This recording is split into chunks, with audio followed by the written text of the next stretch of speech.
Lionel Lefebvre, 1135. England's king does not die quickly.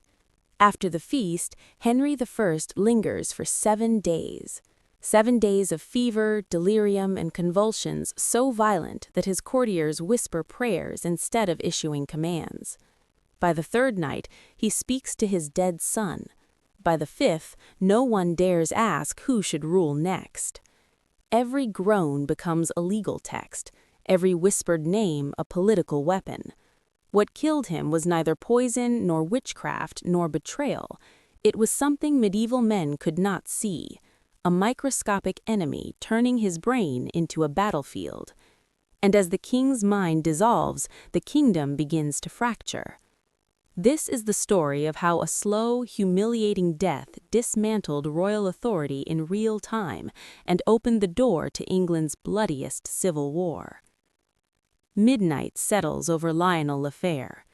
The hearth has collapsed into ash. The lodge is cold enough to sting the lungs, yet the king burns. Servants pile furs upon his bed, but his skin radiates heat through wool and leather.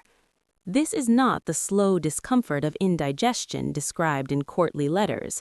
This is abrupt, violent, systemic, a fever behaving less like illness and more like a coup from within. The first signs are neurological. His jaw tightens until words fracture into breath. Hands clench, then refuse to unclench. Muscles do not flutter, they seize. Witnesses describe his body arching so hard it lifts his spine from the mattress, a posture physicians would later name opisthotonus. Knights try to restrain him and fail. The force is mechanical, not theatrical. Tendons lock, the bed creaks. Fear fills the room, not of death yet, but of breakage. Ribs might crack under the king's own contractions. Sweat turns sharp and sour, cutting through fur and smoke. Breath surges and stalls. Physicians whisper about humors, about cold foods, about bleeding to restore balance. Some accounts suggest a lancet is brought. If so, it only worsens the fever. The body does not obey ritual, it resists.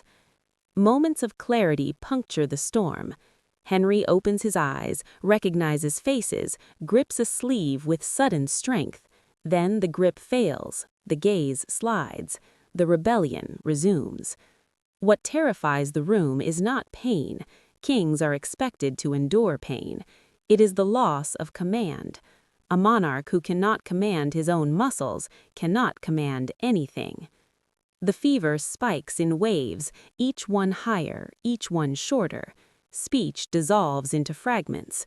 Henry is no longer merely sick, his nervous system is under assault. Whatever entered with that meal, too cold for old blood, has moved beyond the gut.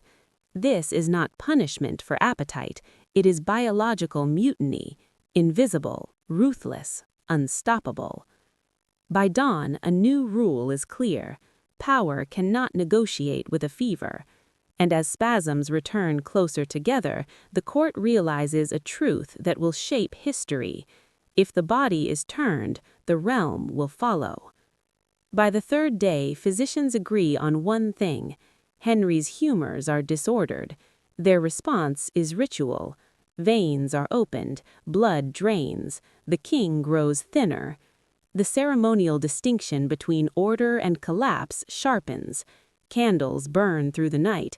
At dawn, thin, colorless light slides across the bed like a stain, the ghost light chroniclers describe.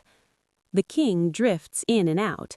When he surfaces, he does not speak to the men at his side, he speaks to the dead, his son lost in the White Ship disaster 15 years earlier. He asks questions that make no sense to the living. Replies never come. The nobles exchange glances they pretend not to share. Delirium, memory, and authority collapse into one. Physicians attempt to restore balance. Cold clothes, more bleeding, herbal drafts. Each intervention buys minutes and costs hours. The fever returns with less warning. Pulse races and slips. Eyes fix on corners where nothing moves. recognition fades, authority thins. A groan is no longer pain, a whispered title is policy. Every motion is interpreted. The king's body becomes a text everyone is trying to read before it closes. By nightfall, the fever cycles so fast that physicians fall silent. Between waves, Henry appears lucid, unsettling oaths already sworn. Then the ghost returns, and the vipers, the court, come alive. Not in celebration, but because uncertainty is opportunity. Henry had been a ruler who forced loyalty with presence, anger, and authority. Now his body misfires, and the same men who knelt under his gaze must reckon with his weakness. Matilda, his daughter and chosen successor, is absent. Geography, law, and expectations separate her from the throne. The oaths he extracted are fragile, thin glass under heat and pressure. Henry's pulse falters, rhythm stretches, every breath becomes negotiation.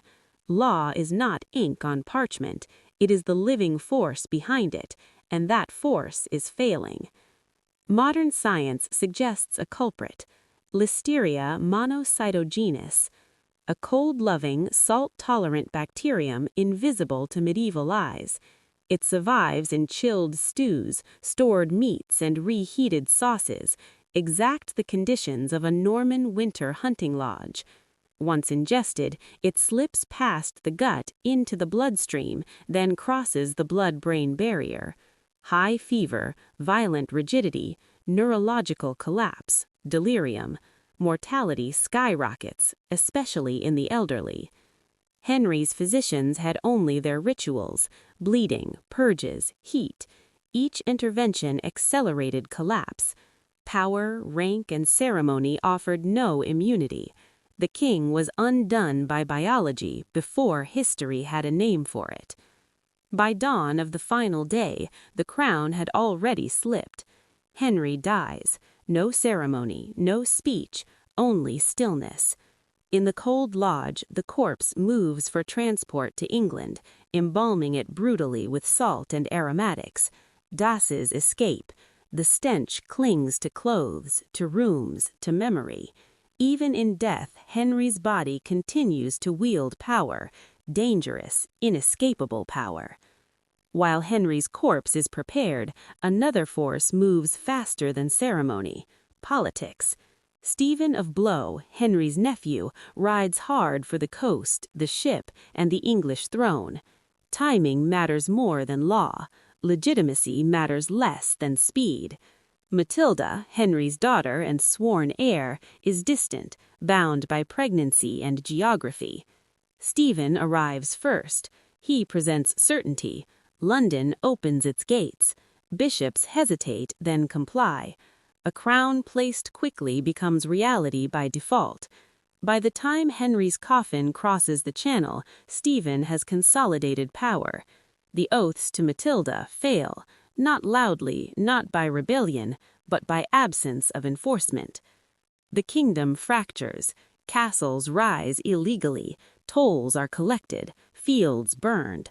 Coinage collapses. Law becomes local, enforced by whoever can.